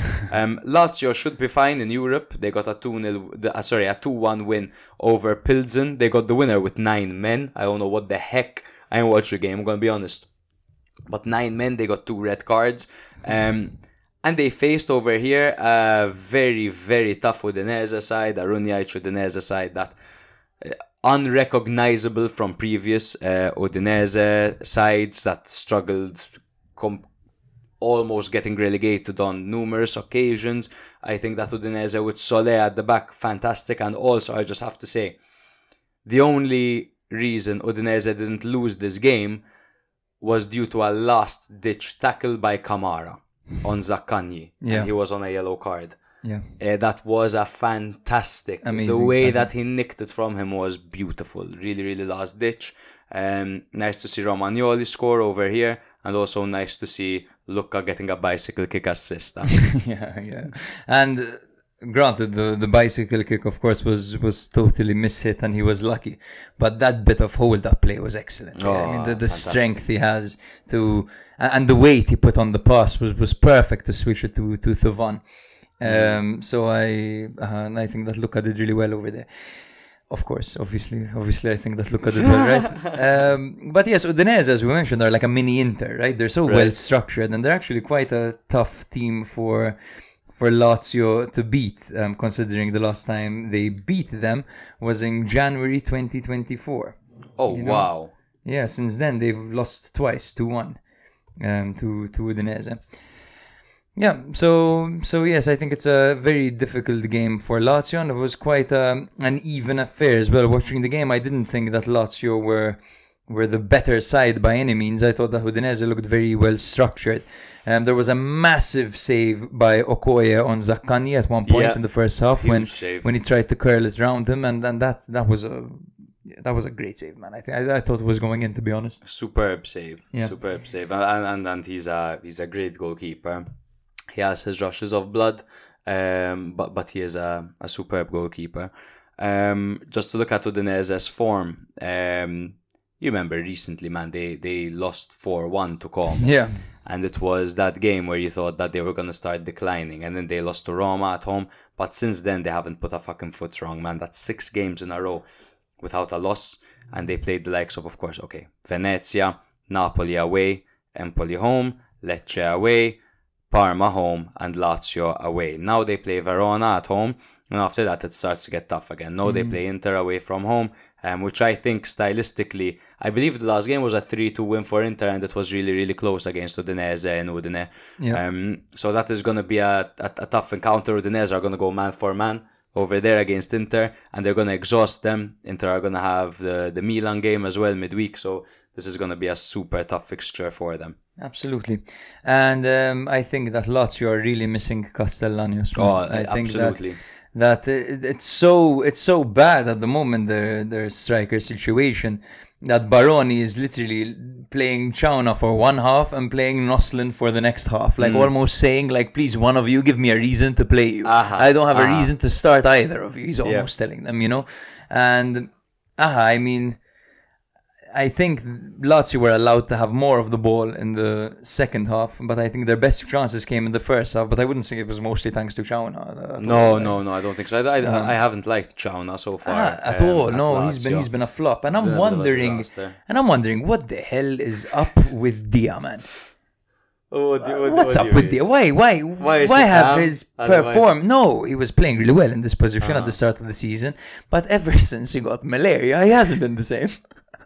It has to be said. No, you're right. It has to be said. And surely that's behind them. That was ages ago. I don't know. I don't know what I don't understand what's happening. And okay, so there's Dia, whose performance has dipped, and then there's Isaacson, whose performance he's peaking. Yes. He's playing so well right now. He looked totally dangerous this game, and I was surprised that Baroni took him out, to be honest with you. Especially when they needed a goal. Granted, it was the 81st minute. Maybe he was exhausted, but he took him out and put on Patrick. Weird. It is weird, that tactical substitution. I mean, fair enough, Pedro was on the pitch at that point for Dia, but I'm going to be honest, and I say that with the current trajectory of Lazio, they're undefeated in their last 6. I don't have too much confidence in Lazio keeping up this form with the last 10 games of the season. I think they could have a serious push in the Europa League. However, with their upcoming fixtures, I see a lot of these teams getting the better of them. And they have a lot of tough fixtures left to play. Right after the Pilsen game this weekend, they've got Bologna away, which if Bologna win that game, then they actually jump Lazio and they go 2 points ahead of Lazio. And after that, they've got Torino at home. Stylistically, that could be complicated for them, particularly with Torino's new midfield, essentially giving most teams a problem. Then they have Atalanta away, and then they have the Derby del Capitale, and then Genoa, and then Parma, and then Empoli, and then they play Juve, Inter, and Lecce. I don't see them getting top 4 for sure. Lazio, I don't think they can do it. I think Bologna are more likely to do it, and I do think Bologna will get the better of them this weekend. But I'm always the kind of guy to underrate Lazio. I underrated them significantly in our prediction episode as well. I had them in 9th. Oofed. Yeah. But what do you think about Lazio? Where do you think they could So end I think right now Lazio need to kind of, and I'm sure they have, see what's the goal for Lazio right now. The goal is top 4, right? Because they're currently in 4th. It's not looking totally sustainable. There's a lot of pressure, but the goal ideally would be to get Champions League football next season. Now, fortunately for them, they finished first in their group. Yeah, in Europe. In the league. in the league group stage, whatever the fuck it is now. So they have kind of like an easier route compared to other teams to the final in that tournament. On their side of the bracket, they've got AZ Alkmaar, Tottenham, Ajax, Frankfurt, Bodo Glimt. Is that Bodo Glimt? Olympiacos? I think it is. Yes, it is. Olympiacos, and of course, Pilsen. I think. And then, of course, in the final, the best teams they can face are Sociedad, United, Roma, or maybe Shout out to Sweet Baby Rangers, by the way, who beat Mourinho's Fenerbahce 3-1 away from home in Turkey. That's a crazy result. Sorry, bro. Sweet Baby Rangers. Sweet Baby Rangers. Rangers beating Fenerbahce in Turkey. That's crazy. Mourinho on a knockout Is Gerrard competition. their manager? Is he still there? I don't know. Of Rangers? No, that's a fucking... That's ages ago. Wow, like 3-4 years ago, I believe. So their manager, this is a tangent and a half, but This it's is interesting. a tangent and a half. Their manager is Bro, Rangers manager. This is why I use Google for everything. Barry Ferguson. There we go. There's a Scottish football coach. Wow. Or player pundit, interim head coach. He's an interim head coach. He played at Rangers as well. But anyway, Nice. Shall we continue? So what I was saying was that Lazio, I think if it's a game of odds, they're more likely to get Champions League qualification next season through the Europa League. So I think if they were to be smart, they wouldn't put all their eggs in the same basket in the league. I think they would almost rest players to make sure they have a good enough starting 11 to get them over the line in the Europa League. I agree. You know, because it's tough in the league right now, man. I would love Lazio to win the Europa League. I know knockout football is very complicated, but judging by the odds, quite frankly, I think they're better off prioritizing the Europa League. Yeah, they'll fancy their chances. I'm confident that they would. And if I were to prioritize something, if I were in Baroni's shoes, I would probably prioritize the Europa League. But hey, who the fuck am I? Let's jump to Parma 2, Torino 2. Man, Parma and Torino. What a game this was. What a game this was between a new look Parma due to Kivu, seeing them play this 4-3-3 formation, which is nothing new really for them. It was more of a 4-2-3-1 formation before, but Cancelleri and Almqvist flanking Boni with a midfield trio of Somes, Tevez and Keita. But the talking points, everything is about Pellegrino, their new Argentine centre-back, 23 years old, signed from the Argentine League in January and scoring 2 goals over here. More of that to come. But Torino, it's such a new look team, eh? I fucking love this Torino team. The injection of Cassidy in midfield, bringing that technique and physicality to their midfield alongside Ricci, has been revolutionary for them. And I love Cassidy, weird in interviews, but very, very good. Elmas could be, in my opinion, a top 4 team in Serie A. I've always really, really rated Elmas. He's so fucking good. He was pivotal for them pivotal. He played a massive role off the bench for Napoli. Napoli when they won the league. Just a small correction, I'm sure you said this by mistake, but Pellegrino's a striker, of course. Yes. Because there is a Pellegrino centre back as well, so just to make sure that everyone is on the sorry same about page. that. It's fine. So yes, absolutely, bro. I totally agree with what you said. Torino, this game, controlled the first half. They pressed very effectively and they took the lead, of course, through Elmas after a well-worked team move, which saw Elmas kind of curling it in off the post. Tiraggira, right? Yeah. As they call it, or as they call it in Naples, a tiragir, of course. Tiragir. A tiragir in Portugal. Vanoli's side managed the game well, but they allowed Parma a way back into it just before halftime, through a super uncharacteristic error from Vanya, who spilled the ball and then somehow miraculously managed to save it.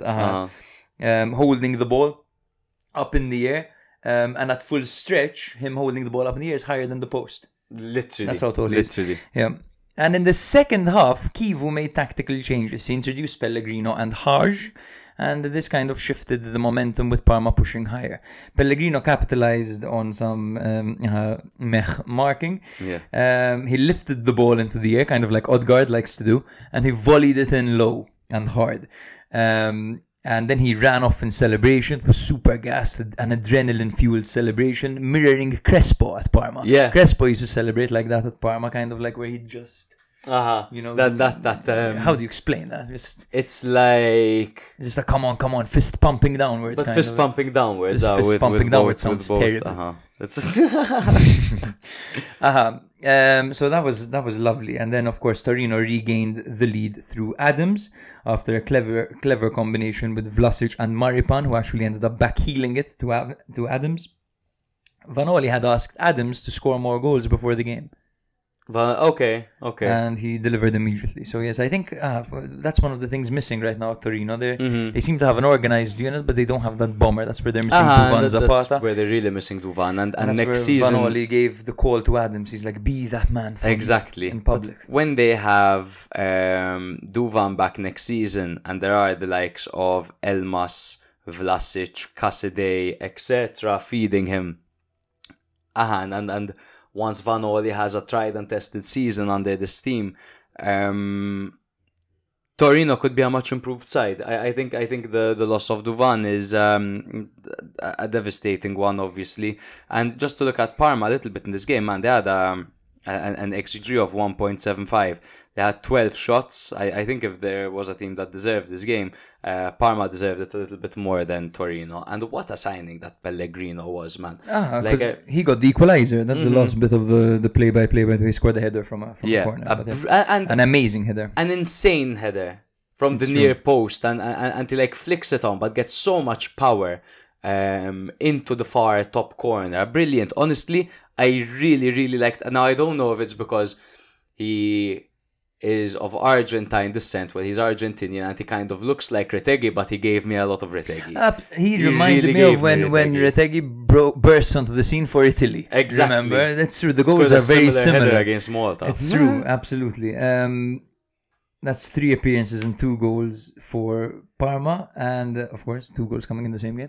And interesting to see that he did feature for Inter at youth level.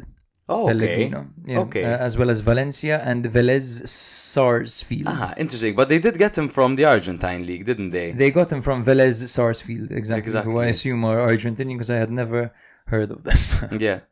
He's quite a tall fellow as well, 1.92 meters, which for our homies that prefer feet, that's 6'3". Yeah.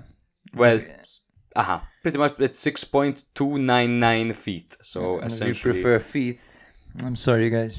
I can't wait to see more. Sorry, I'm not reacting to your joke, but I'm just really impressed by this guy. I love feet. I'm really impressed by this guy. I think Parma, they've got 2 pivotal games coming up, both away from home. One against Monza, one against Verona. They need to win them. They need to get some points and they need to distance themselves. They do not deserve to be with the players that they have, man, especially now with Pellegrino and Boni up front. They cannot be anywhere near the relegation battle. Yes, they're new to Serie A, as in they were in Serie B last season. But they need to start creating that distance, especially since after these 2 games, they play Inter, Fiorentina, Juve, Lazio, Como. And after that, Empoli, and after that, Napoli and then Atalanta. So these are 2 pivotal games for them to win. My God, man.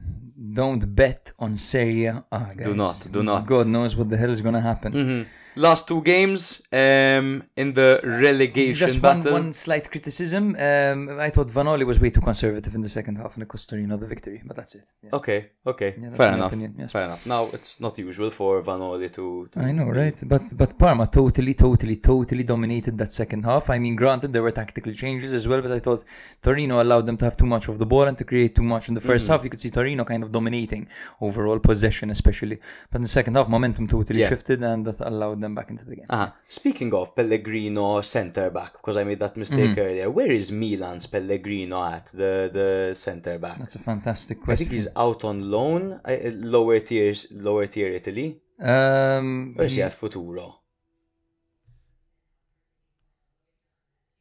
Oh, Because when I think Pellegrino, I think... oh my God! So Milan signed him in 2023. Then he spent a season on loan at Salernitana, I remember that, when then- they got relegated. exactly Independiente, and now Huracan. Not going great for him, huh? Not going great. I mean, Huracan are, I assume, from Argentina, Club Atletico Huracan. and they're an Argentinian team. Yeah, Huracan. of Let's just see Buenos where they... Aires. Let's see where they are. They're in 5th They're in the fifth. Argentine league, which is a very competitive Not a league. very good look for Pellegrino of Milan No. to be there right now. But yes, of course, there could be a factor. I mean, sometimes the human element isn't looked at enough. Maybe he was homesick. It could be as simple as that. Maybe the pressure was too much for him. Maybe this is just a personal preference. I mean, Osvaldo retired to become a rock star who has barbecues every weekend. Who Fuck is- it, man, to each his own. Who's that one that retired and became a millionaire playing poker, man? What? Who's this? There was... No, he didn't retire for that reason, but Flamini. That's not No, poker. not Flamini poker. had There was a someone that retired company or to something. play poker, and Flamini has some tech or Yeah, med he's or pharma, big pharma company. Extremely wealthy, Flamini. Extremely wealthy. Brother, we have 15 minutes to go, which gives us some good time to talk about these last 2 games in the relegation battle. So, of course, many of the relegation teams played top teams, almost won them, held them, almost beat them rather, and held them as well. Next up we have Como, who played Venezia. Of course, Como, I wouldn't consider them relegation candidates, but of course Venezia have been one before the last for the... I think they've been in the bottom 2 for the entire season, pretty much. And then there's also Cagliari Genoa, which also saw a Malinovsky feature. He's back. Coming off the bench. Oh, just so good to see, especially after he broke his leg in 3 or whatever it was. His foot was pointing the wrong way. Literally. Grab his dick and twist it! I don't know where that came from. I'm sorry. Como won, Venezia won. I have to say again, I know we gave Venezia praise at the start of the episode. In our prediction exercise, I believe in a Venetian miracle, and this is still not what I believe, but I just get that feeling that there's something happening in Venice at the moment. That There is happening, I brother. believe- The water levels are rising and it's going under, all right? That's what's happening. I believe in this team. I believe in this team. I believe that they have had a steady and slow improvement throughout. Como are giving Milan around for their money, giving Atalanta around for their money, and then they got at home against Venezia, and Venezia put in this performance, and once again they looked amazing, and that last minute penalty by Gitkier really kind of sealed that. So of course, as expected, Como controlled the game for long stretches. They took the lead early on in the second half through Giorgio Icone after a mistake from Kande. It was his first goal for Como, and he got it in a very clumsy way, to be honest, as expected from Giorgio Icone, right? Yeah. Who's moved away, by the way, from Giorgio on the back of his kit. J. Icone. Nice. Sexy. I think that in the and then of course Fabregas's Como, for those of you who are new here, They managed the tempo of the game very well, and they limited Venezia a lot. Of course, Butes was called into action a few times, and he made some excellent saves. He's good, particularly on Butes, Zerbin, Duncan, and Kande. He had good saves on all of them. And then Radu, of course, in the 20th minute had a very good save on Smolcic and a good double save in the second half too. So the goalkeepers both put in work over here. It was a burp. I wonder if the mic picked that up. That was a horrendous sound. It wasn't that bad. We have 12 minutes left. Di Francesco, of course, and then introduced Yeboah and Dumbia. This helped Venezia to push higher. And then, of course, Smolcic had a reckless foul at the end of the game as the pressure was piling. And Gitkier had the pressure to take the penalty at the end over there. And he hoofed it into the roof of the net. I thought he skied it at first. Hey. But this was actually a very good game, very even affair. Even the stats are so similar as well. With Venezia actually having a better XUG, of course, probably because of the penalty. Yeah. I thought that the goalkeepers kept both teams in it, and I think a draw at the end of the day was the fair result. It was a fair result. I think so. Yes, as well. I do believe it was kind of like a game of two halves, where Venezia were a bit better in the second half. Como had the earlier kind of wind, so to say. Let's see what Venezia have to do to survive, because it is a very weird opinion for me to have that I believe in a Venetian miracle.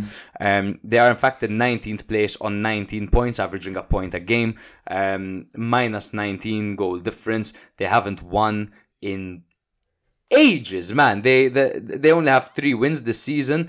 Their last win came last year on the 22nd of December as they beat Cagliari 2-1. And that was a Christmas miracle. That was a Christmas miracle. Now, we look at the standings. Like I said earlier, they're one before the last. Parma, who are in 17th place, are 5 points ahead of them. So Venezia have a lot of work to do. Looking at the games they have remaining, they have some tough fixtures. They're at home to Napoli and then at home to Bologna. Crazy. Away to Lecce, home to Monza, away to Empoli. Huge 3 games in a row. 18-pointer. I'm loving this new 18-pointer thing. 18-pointer. Then they're home to Milan, away to Torino, home to Fiorentina, away to Cagliari, home to Juve. So a mix of games that are very unlikely for them to win, and then detrimental ones. Yeah, it's tough. It's tough. It's very tough. There's a miracle there, though, man. There might be, genuinely. I mean, there's no miracle in Monza. That's definitely not happening. But no. If there were a miracle to be done, it would be first Milan getting top 4 and then Venezia surviving. Which is more likely. Which is more likely. No, Venezia surviving. Venezia surviving. Yes.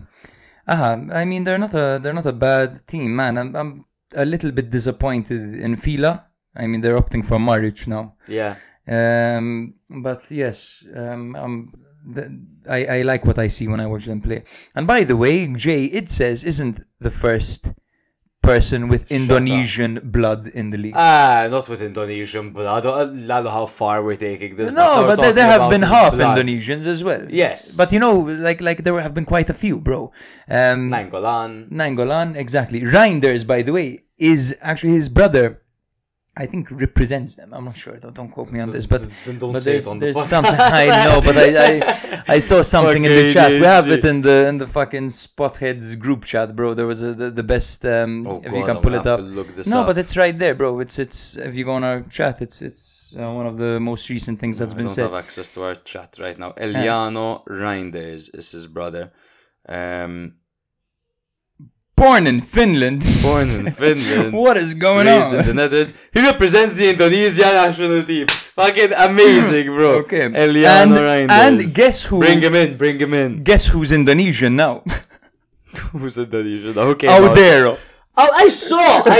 What the fuck? Audero came out as Indonesian. To be fair, as in, like. You can see that he could have Asian descent. There's definitely a dollop of Indonesia. There's a dollop of Indonesia. So yes, does that mean that Audero's the first Indonesian?